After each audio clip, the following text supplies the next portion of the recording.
हरे कृष्णा। आज हम पाप मोचनी एकादशी के पावन पर्व पर इस दिन गीता जी के 7वें अध्याय का पाठ करने से क्या विशेष लाभ मिलता है, यह जानेंगे।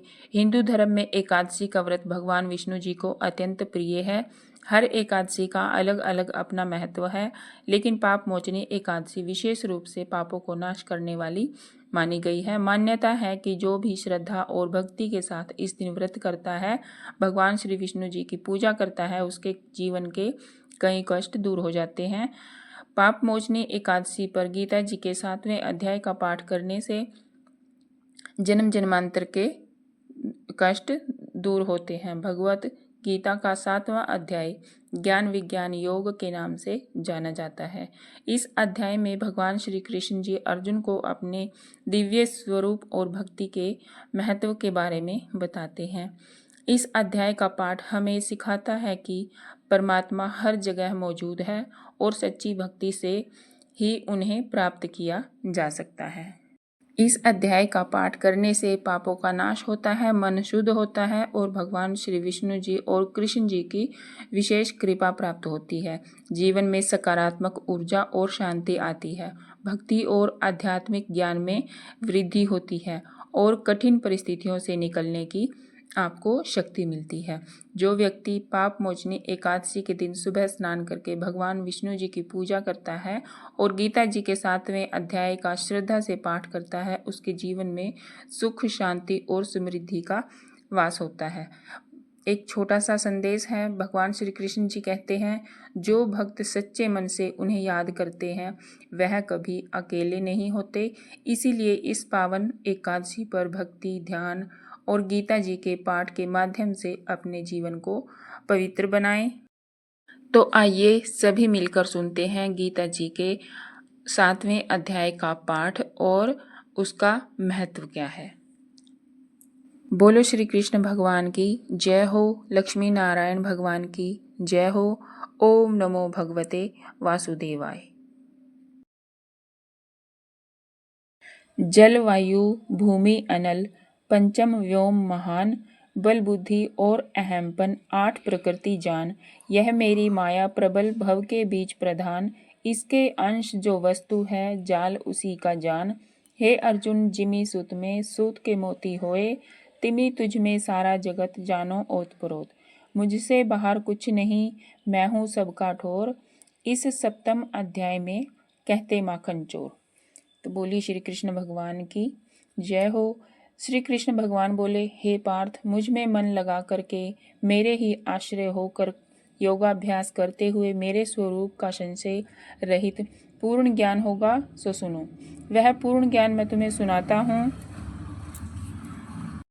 जिसके जानने से तुमको इस लोक में और कुछ जानना शेष नहीं रहेगा। सहस्त्र मनुष्यों में से कोई एक सिद्धि प्राप्त करने के लिए यत्न करता है। उन यत्न करने वालों सिद्धों में से भी कोई ही मुझे ठीक जान पाता है। पृथ्वी, जल, अग्नि, वायु, आकाश, मन, बुद्धि और अहंकार, ये 8 प्रकार की मेरी प्रकृति है, माया है। इस माया को जड़ कहते हैं और हे महाबहो, इससे दूसरी प्रकृति चेतन है, जिसने संपूर्ण जगत धारण किया हुआ है। इन्हीं दोनों प्रकृतियों से सब प्राणी मात्र उत्पन्न होते हैं, ऐसा जानो। यह प्रकृतियां हमसे ही उत्पन्न हुई हैं। इस प्रकार की जगत की उत्पत्ति और प्रलय का कारण मैं ही हूँ। हे धनंजय, धागों में जिस प्रकार मणि पिरोई जाती है, उसी भांति यह संसार मुझ में गुंथा हुआ है। मुझसे परे और कुछ भी नहीं।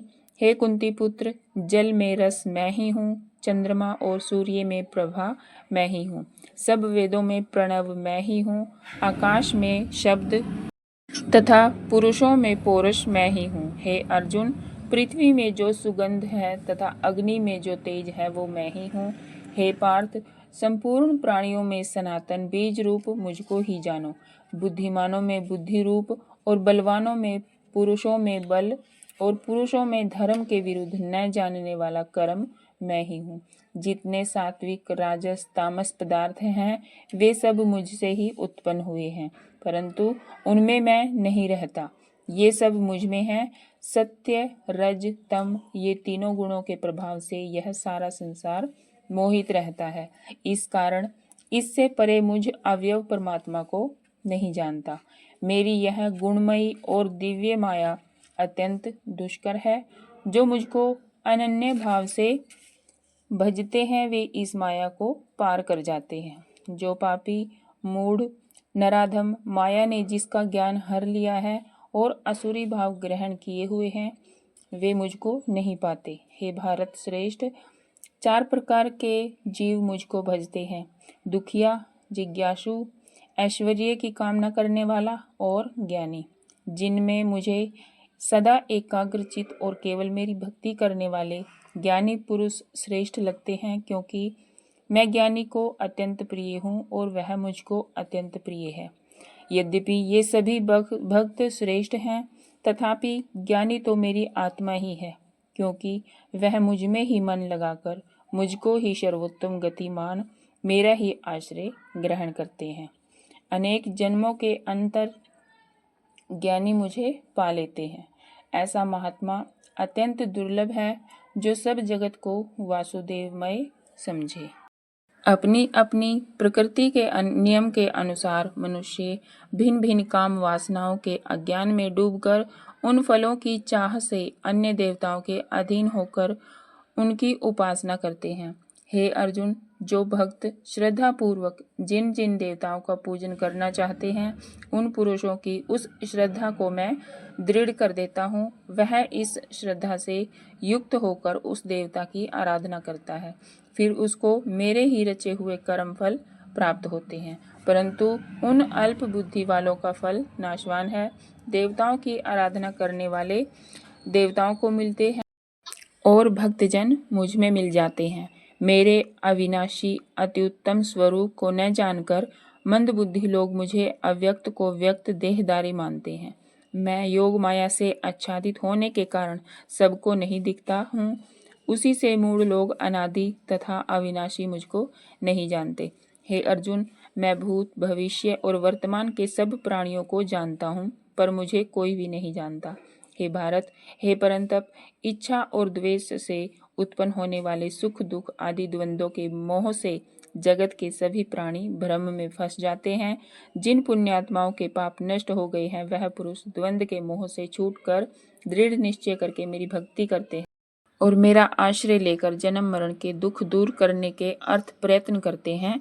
वे पुरुष ब्रह्मा, आत्मज्ञान और संपूर्ण ज्ञान को जानते हैं। जो अधिभूत, अधिदेव और अधियज्ञ इन सब में व्यापक हैं, मुझे जान पाते हैं। वे समाधिष्ठ पुरुष मरण काल में मुझको जानते हैं। बोलो श्री कृष्ण भगवान की जय हो। 7वें अध्याय का महात्म्य। श्री नारायण जी बोले, हे लक्ष्मी जी, अब 7वें अध्याय का महात्म्य सुनो। एक पटेल नामक नगर था जिसमें शंकुकर्ण वैश्य रहता था। व्यापार करने को नगर के बाहर कहीं प्रदेश को जा रहा था।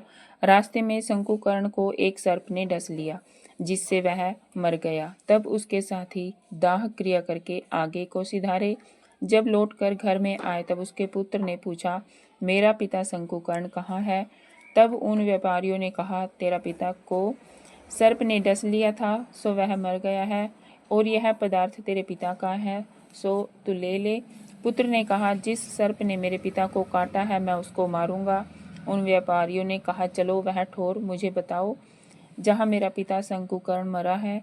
व्यापारियों ने वहां ले जाकर उसको खड़ा कर दिया। देखा तो वहां एक वामी है, जिससे वह कुदीले से खोदने लगा। जब वह छेद बड़ा हुआ तो वहां से एक सर्प निकला। सर्प बोला कि तू कौन है, मेरा घर क्यों खोद रहा है? तो उस बालक ने कहा, मैं शंकुकर्ण का पुत्र हूँ। जिस सर्प ने मेरे पिता को मारा है मैं उसको मारूंगा। तब सर्प ने कहा, हे पुत्र, मैं तेरा पिता हूँ, तू मुझे इस आदम देह से छुड़ा और मुझे मत मार। मेरा यह पूर्व जन्म का कर्म था, सो मैंने भोग लिया है। तब पुत्र ने कहा, हे पिताश्री, कोई यत्न बताओ जिससे तुम्हारा उद्धार हो। तब उस सर्प ने कहा, हे पुत्र, किसी गीता पाठी ब्राह्मण को घर में भोजन कराओ और उसकी सेवा करो, तो उसके आशीर्वाद से मेरा कल्याण होगा। तब उस बालक ने अपने घर में उस नगर में जितने गीता पाठी पाठ करने वाले थे उन सब को बुलाकर श्री गीता जी के 7वें अध्याय का पाठ कराया और उनको भोजन करवाया। तब उन ब्राह्मणों ने आशीर्वाद दिया और तत्काल वह अधम देह से छूटकर देवी देह पाकर विमान पर चढ़कर आकाश मार्ग को जाता हुआ अपने पुत्र को धन्य धन्य कहता हुआ बैकुंठ धाम को प्राप्त हुआ। बोलो श्री नारायण भगवान की जय हो। भगवान श्री विष्णु और श्री कृष्ण की कृपा आप सब पर बनी रहे और आपके जीवन के सभी दुख दूर हों, सभी का जीवन मंगलमय हो। राधे राधे।